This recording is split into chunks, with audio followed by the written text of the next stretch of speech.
The post-Brexit trade deal agreed by Boris Johnson with the European Union will enable fishermen from the bloc access UK waters for 5.5 years.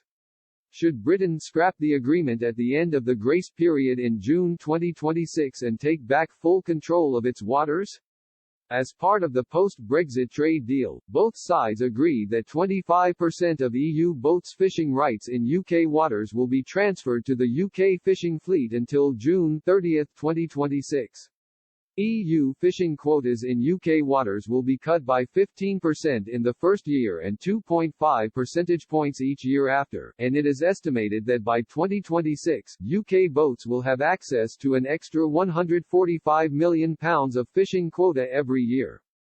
The UK fleet can expect quota increases for more than half, 57, out of the 90 types of fish caught in its waters every year, but quota shares for some species like channel cod, of which EU boats catch more than 90% each year, will remain unchanged.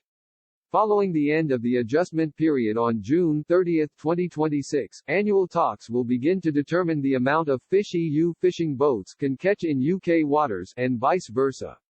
But the UK then has the power to completely withdraw EU boats' access to its waters, although Brussels could retaliate by suspending access to its own waters for UK boats or impose costly tariffs on fish exports from the UK to the EU.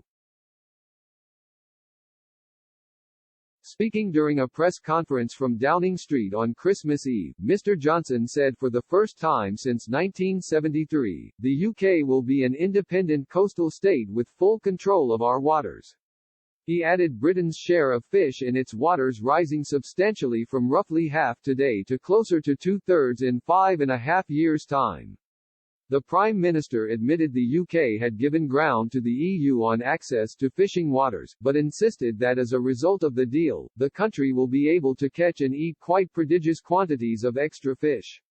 But UK fishermen have been left furious, and in a letter to the Prime Minister dated January 15, Scottish Fishermen's Federation Chief Executive Elspeth MacDonald wrote, "In your letter to me of 6 July, you said, we are simply not prepared to agree to an arrangement that is manifestly unbalanced and against the interests of the UK fishing industry.